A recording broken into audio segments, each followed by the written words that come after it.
가면서 먹거리에 어떤 문제가 생기는지 우리가 어떻게 해결을 해나갈지 이거에 대해서 얘기를 해야지 되는데 그러기 전에 일반적인 어떤 우리 식생활의 먹거리에 대해서 먼저 살펴보도록 하겠습니다. 그래서 네, 제가 사실 좀 약간 기계치예요. 아마 여기 계신 분들 중에도 어제 그래서 이제 못 들어오신 분도 계실 텐데 약간 어리버리 버벅거리더라도 예, 잘 양해해 주시면 감사하겠습니다.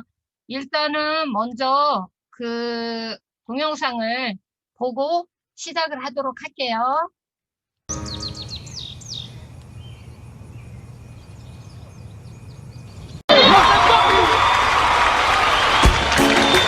El gobierno ha negociado la salud de un pueblo, del pueblo argentino. Monsanto se tiene que ir de Malvinas Argentina, de Argentina y de América Latina. Te lo digo, te lo canto. ¡Fuera Monsanto! Te lo digo, te lo canto. Fuera Monsanto. Te lo digo, te lo canto. Fuera Monsanto. Te lo digo, te lo canto. Fuera Monsanto.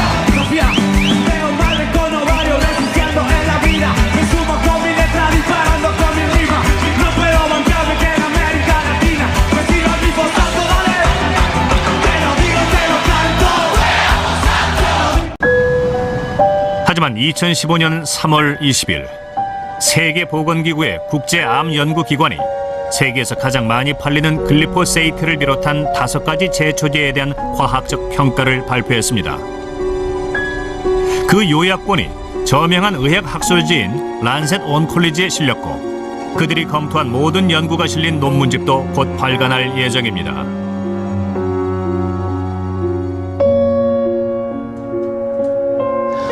Our working group concluded glyphosate is likely to cause cancer in humans. 이제 2013년도 영상인데 한참 그때 이제 몬산토 GMO 관련해서 반대하는 그런 집회들이 진행이 됐을 때의 영상이에요. 엄청난 사람들이 모였거든요. 왜 이렇게 많은 사람들이 모여서 무엇을 했는지 이야기를 드리려고 합니다. 네, 우리가 사실 건강을 위해서 지금 화면 다 보이시죠? 네. 화면 다, 네, 보이시죠?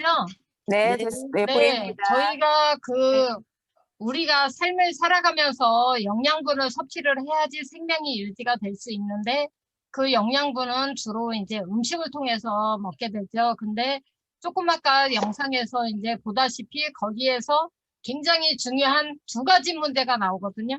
하나는 몬산토, 하나는 글리포세이트 이렇게 나와요. 근데 몬산토가 뭔지 사실 잘 모르시는 분들도 계실 거라고 생각을 하는데요. 일단 여기에서 우리가 지금 이제 코로나 시대에 더욱 중요해진 면역력 강화에 대해서 얘기를 먼저 드리고 그 다음에 GMO와 몬산토, 글리포세이트 이렇게 넘어가도록 하겠습니다. 최근 이제 코로나 바이러스로 인해서 굉장히 면역력 강화가 어느 누구나 다 얘기를 하고 있는데 지금 현재는 효능이 검증된 이 백신이나 치료제가 아직 안 나와 있는 상태예요. 그래서 뭐 시험을 하니 뭐 누가 1번 타자가 되니 이런 거 가지고도 얘기를 하고 있는데 이럴 때 면역력 강화는 자기 자신을 보호할 최고의 안전망이며 앞으로도 이 코로나 이후에도 계속해서 이 면역력 강화는 굉장히 중요할 거다라고 하는데 면역력이란 뭐냐 하면 질병과 바이러스로부터 우리 몸을 지키는 힘이에요. 근데 지금 우리 현재 이제 밥상의 실상은 어떻게 되어 있냐면 우리 대한민국의 곡물 자급률은 23%에 불과하고 거의 대부분 나머지는 다 식량을 수입하는 나라인 거죠. 그래서 우리가 GMO 수입국 세계 1위예요.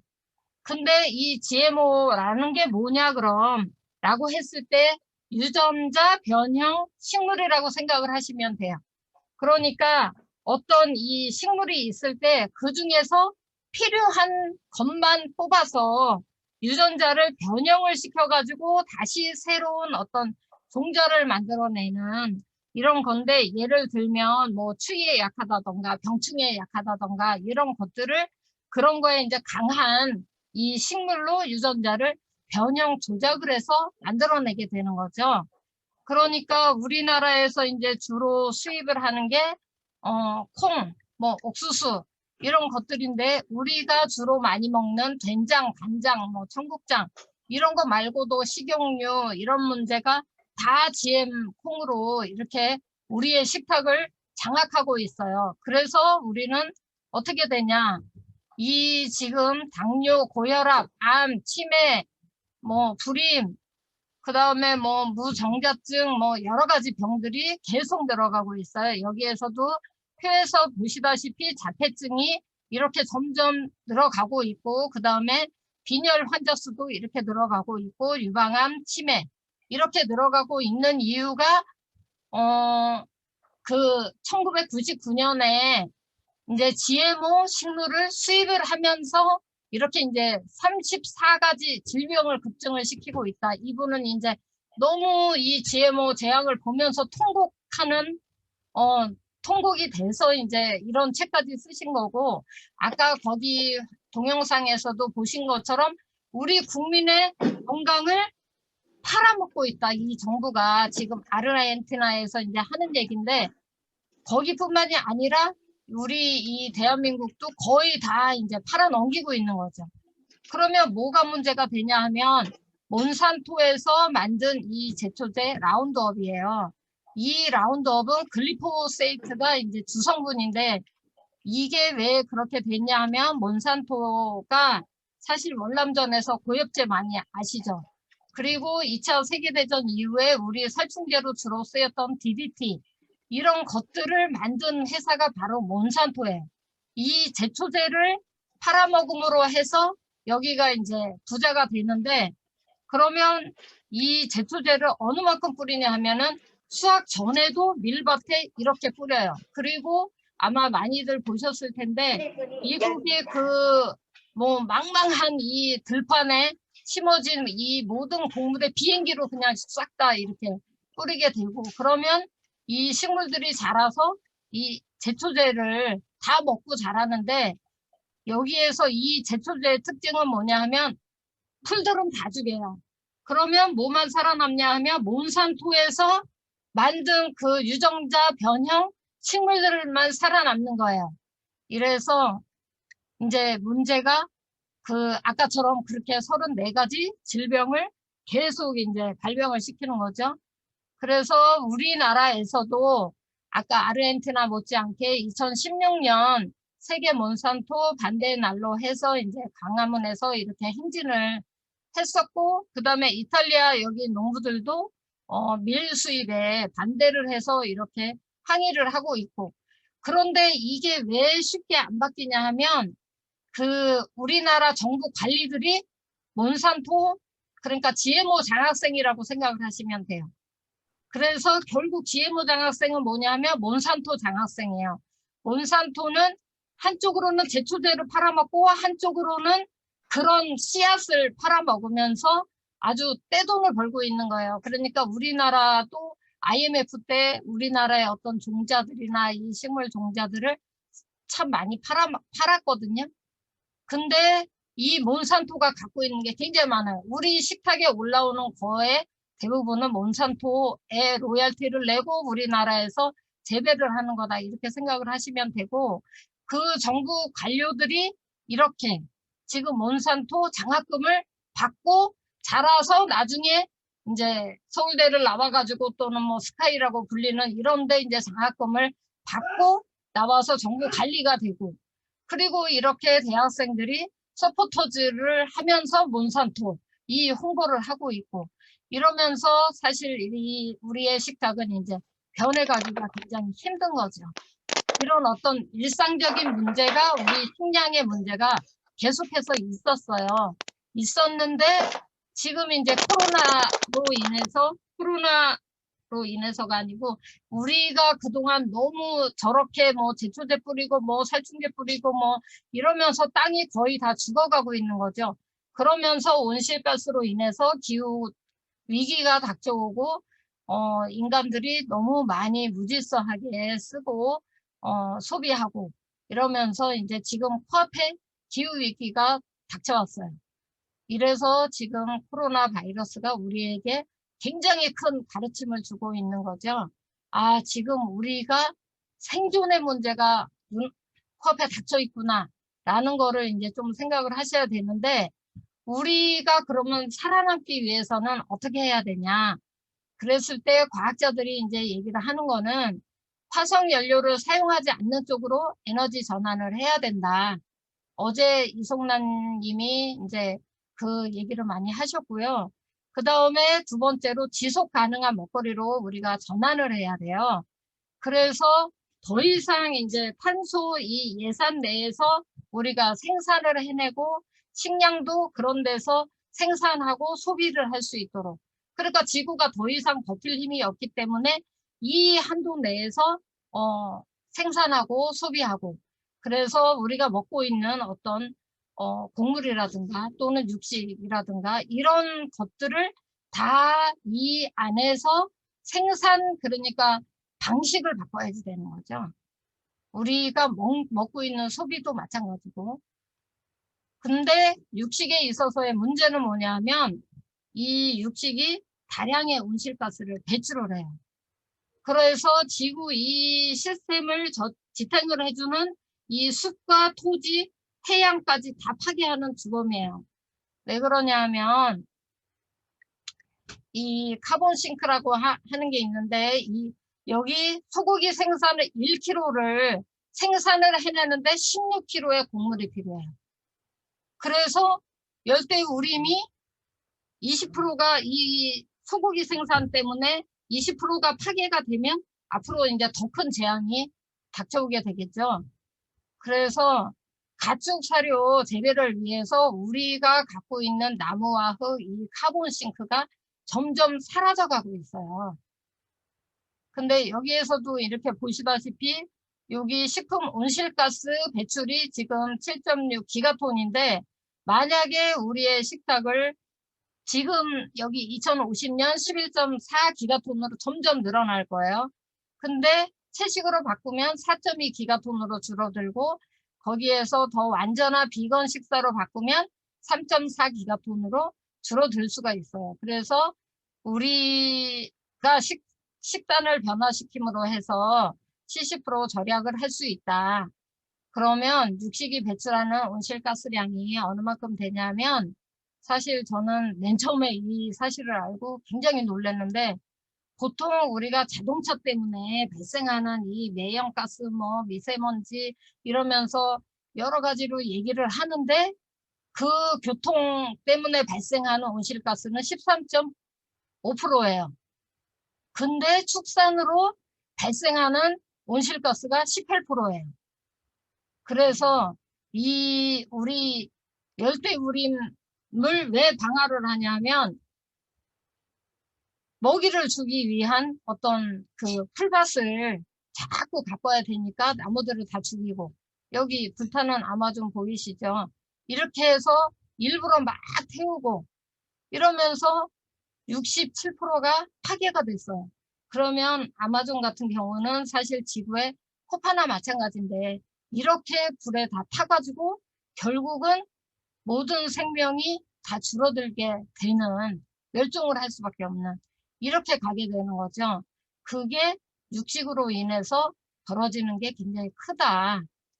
그래서 우리가 이제 이 축산업과 토지 이용은 그러면은 어떻게 바뀌어가야지 되냐라고 했을 때, 육식으로 인해서 이 채식보다 더 18배의 토지가 필요하고, 그리고 우리 인구들이 점점 늘어나면서 육류 소비는 점점 증가하고 있어. 우리나라도 뭐 경제 개발하고 이러면서 뭐 점점 생활이 나아지니까 육류 소비가 굉장히 많이 증가를 했죠. 어떤 학교 같은 경우에는 급식 때 애들이 학교에서 채식을 거의 안 먹어요. 아, 먹을 것도 없네. 뭐, 아유, 이런 맛없는 것만 나왔어. 이러면서 가령 우리는 밥상 위에 육식이 어떤 때는 막 2가지, 3가지씩 이렇게 올라와요.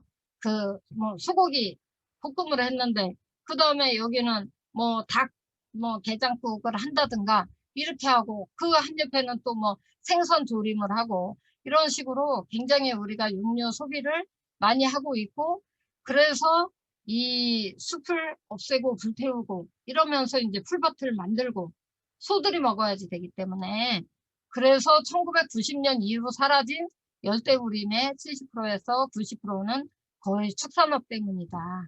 이러니까 미국에서는 1조평의 숲이 축산업으로 인해서 파괴되고 앞으로도 열대우림은 계속 이제 사라지게 되겠죠. 요거는 거의 뭐 그런 이제 내용으로 이렇게 쭉 그 자료를 보시면 될 것 같고요. 그래서 지금 여기에서 이제 각 그 소를 키우면서 우리가 온실가스를 배출을 하는 게 49.89kg. 그 다음에 양식 새우 이래가지고 쭉 나오게 되는데 만약에 소 대신에 여기에 나오는 것처럼 두부나 만두콩을 먹고 산다면 훨씬 비율이 이제 줄어들게 되겠죠. 그래서 육류식단은 채식에 비해서 약 18배의 땅이 필요하다. 이렇게 생각을 하시면 되고요. 우리나라 같은 경우에도 그렇고, 우리 어렸을 때는 이제 육식을 가령 뭐 생일날 먹는다던가 아니면 한 달에 한 번, 요렇게 이제 육식을 특별한 날 먹었었는데, 지금은 날이면 날마다 거의 새끼를 육식으로 이제 채우게 되는 경우도 많고, 그런데, 이 육류 소비가 50년 사이에 100배로 늘었다. 100배로 늘었다고 해요. 그래서 이 세계보건기구에서 연구진들이 이제 시뮬레이션을 했는데 2050년까지 전 세계인이 채식을 하면 온실가스의 60%는 감소를 할 수 있다. 근데 우리나라의 채식 인구는 2.2에서 3%, 핀란드 뭐 거의 이렇게 되고 있는데 여기에서 지금 아이러니한 거는 또 뭐냐 하면 우리 식탁에 올라오는 이제 음식 중에 거의 40%는 손도 안 대고 그냥 버려지는 쓰레기가 되는 거죠. 그러니까 만약에 이제 반찬이 뭐 한 대여섯 가지가 이렇게 있어. 근데 조금씩 이렇게 딱 먹을 만큼만 담아서 잔반이 안 남도록 하면 되는데 우리는 이제 손도 안 대고 그냥 많이 퍼주면 뭐 좋은 거라고 이래서 만들어진 음식이 계속 버려지고 있는 거고 이 버릴 음식을 위해서 숲과 물과 연료와 이런 것들이 이제 계속 쓰게 되는 거죠. 그리고 우리는 계속 이런 이제 노동을 해나가면서 이렇게 열심히 만들었는데 거의 뭐 40%는 다 버려지는 이런 이제 아이러니가 벌어지고 있고 음식은 쓰레기가 아니다.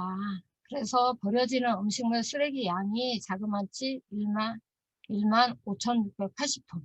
우리 이제 환경부에서 발표를 한 거예요. 그래서 우리가 버리는 생활 폐기물 중에서 29.9%, 거의 30%가 음식물 쓰레기라고 생각을 하시면 되고요. 음식물 쓰레기를 처리하는 데 들어가는 비용이 2013년도에 20조 원이었으니까 지금은 훨씬 더 많겠죠. 네. 참 가슴이 아픕니다. 그리고 이제 문제는 또 뭐냐 하면 한쪽에서는 그렇게 음식물이 계속 버려지고 있는데 한쪽에서는 굶어서 죽는 이제 상황이 벌어지고 이 굶어서 죽는 상황이 벌어지는 나라가 주로 이제 사료로 축산업을 하는 이 나라가 이제 주로 그렇게 되는 거죠. 그래서 미국 같은 나라에서도 우리는 굉장히 잘 산다고 이렇게 생각을 하겠지만 미국에서도 음식물 쓰레기 전체 중에 5분의 1은 그냥 다 버리는 거고 미국 가구에서도 14% 정도가 이 먹거리를 사지 못해서 길거리에서 굶어 죽고 지금도 골목이나 뭐 이런 데서 그냥 쓰러져서 굶어 죽고 또는 음식물 쓰레기 이 봉투 안을 막 뒤져가지고 이제 생명을 유지한다던가 이런 경우가 굉장히 많고 또 2017년 자료에서도 보면 아프리카 10개국의 난민 중에 200만 명이 식량 부족으로 어려움을 겪고 있고 근데 이렇게 기아와 영양 실조로 죽은 사람이 총 100만 명이라면 비만으로 죽은 사람이 300만 명. 이런 어떤 음식의 불평등의 문제가 굉장히 크죠. 그래서 아이러니 세 번째는 뭐냐 하면 그 50년 전에 우리 지구에서는 10억 톤의 곡류를 생산을 했어요. 근데 지금은 이제 생산 기술이 점점 발달을 하고 그래서 농업 기술이 발달을 하니까 이제는 30억 톤의 곡류를 생산을 해요. 그러면은 3배가 늘었는데 3배가 늘어나니까 비료 사용량도 3배로 증가했고 이 비료를 이렇게 주면서 또 살충제도 500만 톤 이상의 살충제가 땅에 뿌려지고 이러면서 이 여기에서 살고 있던 많은 식물과 동물들이 그냥 없어져 가는 거죠. 이렇게 해서 사라져 가요.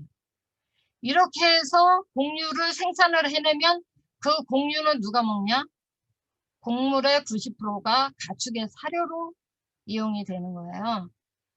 그래서 이 엄청난 양의 곡식을 동물들한테 먹여가지고 우리가 얻게 되는 거는 뭐냐 하면 얼마 안 되는 고기 그리고 엄청난 양의 배설물.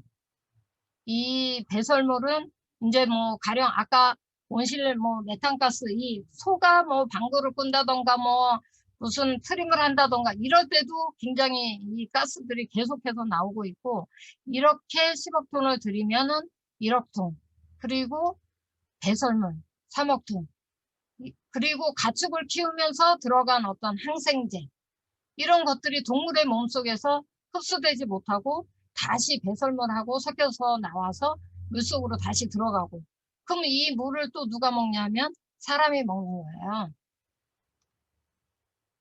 이게 땅에서만 이제 벌어지는 일이 아니고 바다에서도 1kg의 연어를 얻으려면 양식장에서 연어를 키우는데 3kg의 연어 먹이가 필요해요.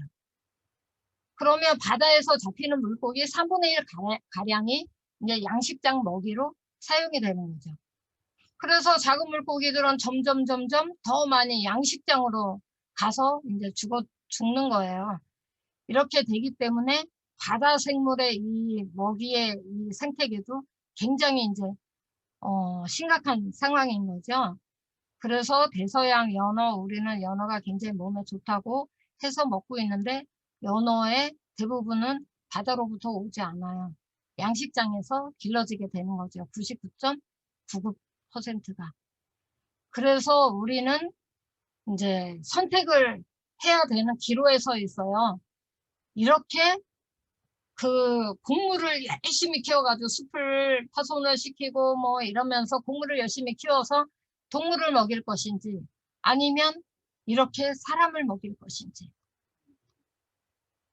그래서 이 채식으로 가면서 내 몸을 살리고 세상을 살릴 것인지 아니면 입맛에 나는 육식이 너무 좋아 이래서 육식으로 갈 것인지 지금 이런 건데 이거 자체도 사실 뭐 제가 이제 길거리에서 피켓팅을 기후위기 때문에 피켓팅을 하다 보면 채식을 늘리자라고 하는데 사람들이 제일 반감을 많이 갖는 게 바로 이 부분이야. 그러면 채식만 먹고 살란 말이냐고 막 이러면서 어떻게 육식을 안 먹고 사냐고 내 인생의 낙인데 막 이러면서 막 와서 막 갑자기 삿대질을 하면서 막 이렇게 흥분하시는 분들도 간혹 계세요.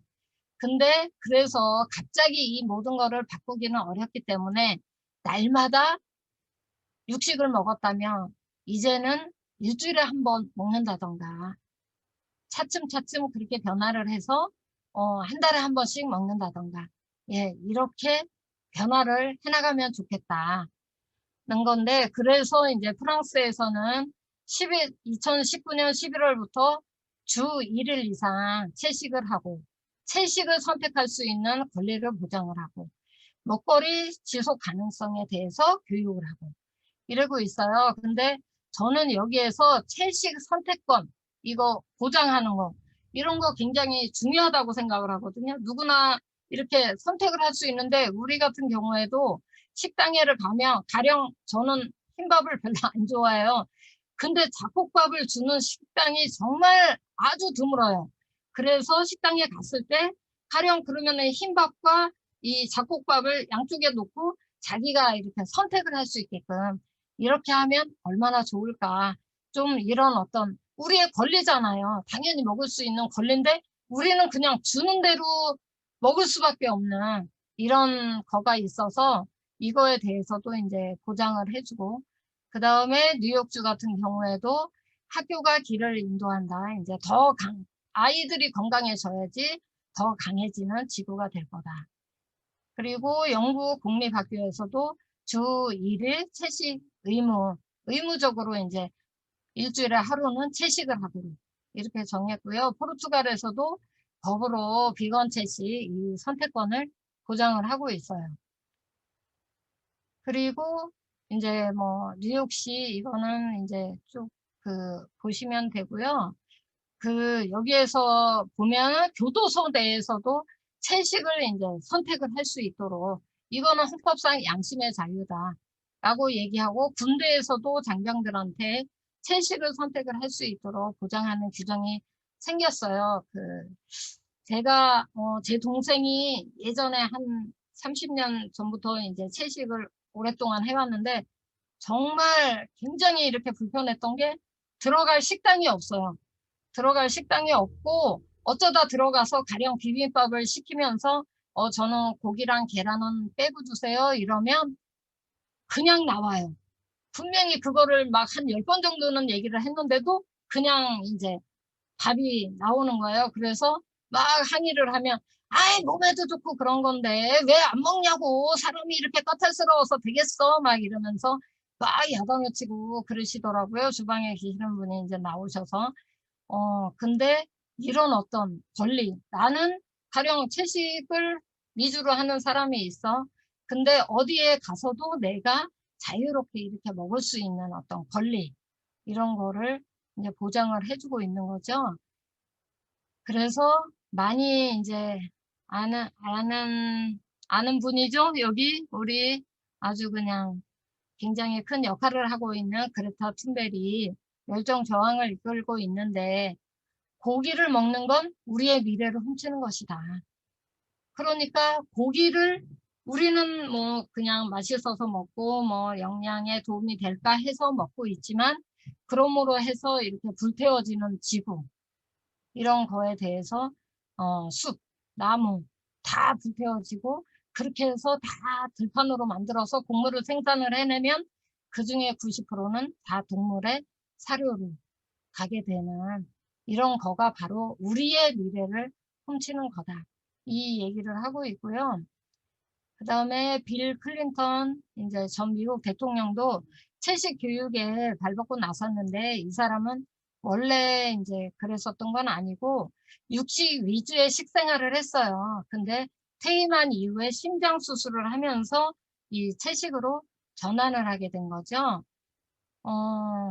그래서 이제 미국의 1200개의 학교에서 채식 위주 식생활 실천 교육을 실시하고 있는데, 우리나라에서도 이제 대통령 후보로 나왔던 강지원 변호사 같은 경우에 자기가 이제 예전에 방송을 할 때 방송이 끝나고 나면 이제 먹고, 그 다음에 중간에 뭐 다른 거를 먹을 수가 없으니까 중간중간에 이제 생방송 중이니까 중간에 잠깐 쉴 때 뭘 먹고, 너무 배가 고파서 계속 진행을 할 수가 없기 때문에 그러면 주로 뭘 먹었냐 하면 뭐 피자라든가 이런 것들 이제 시켜서 먹고, 그래서 한동안 그렇게 다 방송을 하고 났더니 나중에 남는 건 몸무게예요.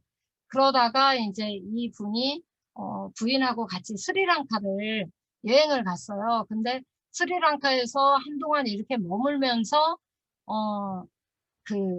했는데 자기는 아무것도 한 거 없고 그냥 이렇게 돌아다니고 여행하고 뭐 먹고 이랬을 뿐인데 몸무게가 완전히 이렇게 좀 어느 정도 빠진 거예요. 그래서 도대체 이게 왜 그런 건지에 대해서 이분이 굉장히 학구적이시더라고요. 그래서 끊임없이 연구를 한 거예요. 이게 왜 그런지, 자기 자신이 이제 뭔가 변화를 느꼈기 때문에 왜 그런지를 알고 보니까 이게 이제 식단의 변화에서 내 몸이 이렇게 건강해질 수도 있구나를 느끼면서 이분이 완전히 저기 작물 이 전문가로 홍보대사로 네, 이렇게 하고 있어요. 근데 이거는 그래서 이제 지구와 인간을 지켜줄 건강 기준 식단을 만들었는데 여기에 보면 우리가 설탕, 첨가한 식품이나 백미 이런 것들 이제 줄여야 하고 그리고 감자와 같은 전분 식품 이런 통밀, 현미, 콩, 과일, 채소류를 섭취해야 된다. 이래서 이렇게 쭉 나오는데 그 강지원 변호사가 하시는 말씀이 제일 중요한 게 통곡물. 지금 이제 통곡물의 홍보대사로 이렇게 열심히 활동을 하고 계시는데 자기는 그래서 어디를 가도 절대 식당에 밥을 먹지를 않아요. 자기 스스로 굉장히 많이 느꼈기 때문에 이 도시락을 싸가지고 다니면서 늘 이 통곡물로 된 도시락만 먹고 반찬도 그렇게 먹고 그리고 가령 우리가 이제 식생활에서 굉장히 중요한 이제 습관인데 저도 몰랐거든요. 근데 어느 날 이렇게 뭐 이 단식을 하고 줄이고 느리고 이 통곡물을 공부를 하면서 느낀 게 뭐냐면 제가 수저를 거의 밥 먹으면서 우리들이 내려놓지를 않더라고요. 그러니까 뭘 한 입을 먹었어. 밥을 먹었어. 그러고 나면 국을 먹고 그 다음에 또 반찬을 먹고 끊임없이 입안에서 먹고 있어요. 이게 밥을 먹는 습관이에요. 근데 우리가 사실은 어떻게 해야 되냐면 밥을 한 숟가락 입에 넣었으면 수저를 딱 내려놓고 한 100번에서 200번 정도는 계속 씹어줘야 되거든요. 그러면 어떻게 되냐 하면 조금을 먹고도 배가 불러요. 왜? 계속 씹어서 이게 이제 소화가 돼가면서 먹고 있기 때문에 그러면 밥 먹는 시간이 점점 길어지고 그럴수록 이제 소화가 되니까 점점 배가 불러져서 조금을 적게 먹게 되고 이러면서 이제 건강도 살리고 예, 음식물도 줄이게 되고 과식을 덜 하게 되고 네, 이렇게 생각을 하시면 되고요. 그리고 한국인 이 육류 섭취는 주로 이제 1인당 140g 이거를 먹는데 하루 온실가스 배출량이 이제 7.26g이 되고요. 그 채식을 하면 이 배출량이 이렇게 된다. 그래서 채식으로 인해서 우리가 이 식단을 바꿈으로 인해서 450만 대 자동차가 멈추는 효과가 있다.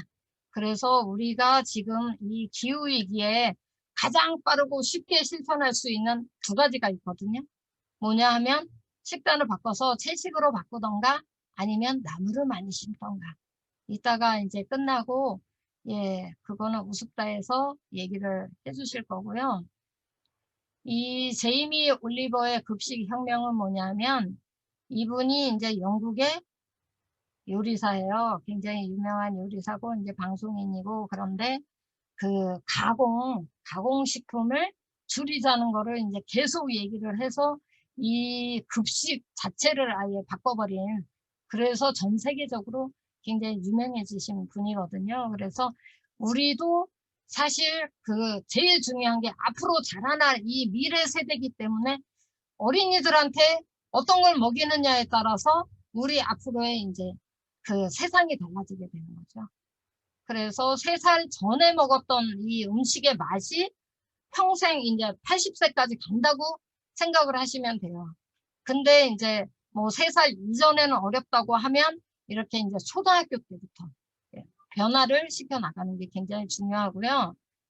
그래서 지금 전국으로 확산되는 이제 이 채식 급식인데 울산, 서울, 인천, 전남, 전북, 광주, 충북, 제주 여기에서 이제 채식 급식을 추진 중이거나 논의를 시작을 하고 있어요. 이렇게 해서 먹어보면 이제 알게 되는 거죠. 아, 그래, 진작 이렇게 살 걸 그랬어. 이거는 결국은 뭐냐면, 풀을 먹고 자라는 동물들은 굉장히 좀 약간 초식 동물들은 거의 대부분 약간 온순한 편이잖아요.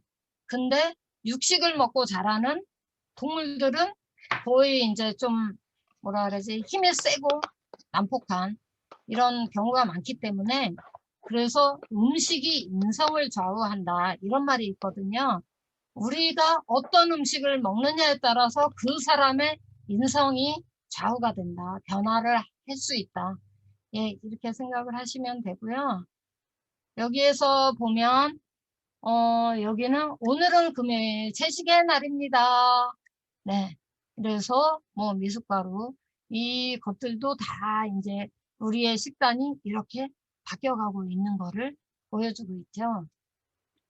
그 다음에 채식 이러면 보통 이제 사람들이 오해를 하기 쉬운 게 뭐냐면, 아, 채식은 다 맛없는 거 아니야?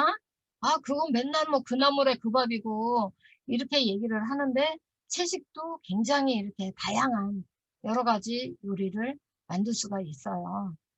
그리고 지금은 콩으로 만든 뭐 고기 대신 콩으로 만든 콩단백이라던가 이런 것도 나와 있고, 그래서 우리가 가령 이제 원불교 기후행동에서도 작년 9월 달에 공동유무념으로 육식 없는 하루 이런 거를 가지고 마음 공부를 하면서 육식도 안 하고, 네, 이런 걸로 이렇게 유무념을 정해서 진행을 했었고요. 10월 달에도 지구를 살리는 채식, 예, 요거에 대해서 이렇게 진행을 했고, 서울교당 청년회에서도 수요일은 육식 없는 하루 이렇게 해서 이제 청년들이 나서서 여러 가지 이렇게 좋은 뭐 정보나 이런 자료들도 이제 많이 만들고, 그래서 지구와 나의 건강을 챙기는 하루 이렇게 해서 이제 진행이 됐었고요. 그리고 여기 이제 우리가 지금 식단의 변화를 통해서 어떤 땅을 살리지 않으면 이 온실가스로 인해서 점점 그 북극에 있는 동토층이 녹고 빙하가 녹아내리고 있기 때문에 더 이상 우리가 기후위기와 싸움에서 물러설 곳이 없다. 네. 이런 어떤 지금 식단의 전환이 없이는 기후위기 대응이 불가능하다. 예, 이렇게 이제 그 조길예 대표님은 말씀을 하셨고요. 이제 우리는 더 이상 선택의 문제가 아니에요. 생존을 하기 위해서 어떻게 해야 되냐. 그랬을 때 더 소비하고 더 많이 쓰고 더 많이 개발하고 이런 어떤 뭐 그게 풍요인 것처럼 이렇게 생각을 했던 데에서 어떤 이제 전환이 필요한 거죠. 그래서 언제 어디서 더 많이 소비할까? 이렇게 소비를 많이 하는 게 자랑스러운 게 아니라 어떻게 하면 덜 소비를 할 수 있을지 우리 스스로한테 질문을 해야 된다. 네, 그래서 덜 소비를 해야지만 우리가 앞으로 더 존재를 할 수 있는 거예요. 그리고 저는 좀 그런 생각이 들어요. 정말 자식들을 사랑해. 아, 전 진짜 이뻐. 아우, 정말. 이런데 내 생활이나 내 식단이나 내 그 방식은, 어떤 삶의 방식은 전혀 바꾸지 않으면서, 그래, 사랑해, 사랑해. 이랬는데 전부 어떤 뭐 가공식품 또는 뭐 저렇게 육식으로 이런 어떤 세상을 물려주면서 우리가 과연 그게 정말 사랑하는 것인지 다시 좀 생각을 해봤으면 좋겠고요. 그래서 여기는 뭐냐 하면 2050년을 구하는 우리의 먹거리 이야기인데, 지금 그래서 굉장히 이렇게 노력하는 분들이 계세요. 가령 아까 이제 몬산토에 뭐 씨앗을 그렇게 팔아 넘기면서 우리는 우리 건데도 가령 청양고추 이거 우리 지금 수입을 해서 우리나라에서 생산을 하고 있는 거죠. 이런 어떤 식물에 대해서 씨드린, 그러니까 씨앗을 우리가 어떤 우리만의 종자를 우리가 계속해서 보존을 해나가고 또 토종 어떤 씨앗을 계속해서 발굴을 해가지고 어떻게든 이렇게 살아남을 수 있도록 만든다. 뭐 예를 들면 우리밀 같은 경우에 사실 우리밀을 만약에 그 당시에 운동을 안 했으면 우리는 지금 100% 아마 밀을 수입하는 이 국가가 될 거예요. 근데 지금 이제 씨드림이라든가 그렇게 이제 씨앗을 살리는 분들이 계시고, 그리고 지금 사실은 더 큰 문제는 뭐냐면 아까 이제 코로나에서 보았던 것처럼 코로나로 인해서 각 나라 간에 이제 그러면은 봉쇄 정책을 쓰잖아요. 그럼 무역이 안 되는 거예요. 근데 우리나라는 23%밖에 자급자족을 못하고 있으면 나머지 식량은 다 수입을 해오고 있는데 무역이 안 되면 우리는 먹을 게 없어서 굶어 죽을 수밖에 없는 거예요. 그래서 식량 안보가 국가 안보다라는 얘기가 나오는 거고, 그래서 우리가 어떻게든 땅을 살려서 이 생명들을 살리고 나무를 살리고 이 풀들을 살려서 우리 스스로의 어떤 생명을 계속해서 생존을 해나갈 수 있도록 만드는 이런 어떤 활동들이 굉장히 중요한 거죠. 그래서 일단 우리들이 할 수 있는 가장 큰 거는 식단부터 변화를 하고 이 먹거리가 내가 지금 오늘 저녁에도 먹은 먹거리가 어디에서 어떻게 들어왔는지 이런 것들을 잘 이렇게 아실 필요가 있을 것 같습니다. 그게 우리가 살아남을 수 있고 우리 자식들과 또 뭐 손자들과 이 미래 세대가 살아남을 수 있는 마지막 방법이라고 지금 코로나가 우리에게 가르쳐주고 있습니다. 네, 코로나는 굉장히 훌륭한 부처님이고 보살님이라고 생각을 합니다. 여기까지 하고 마무리 짓겠습니다. 감사합니다.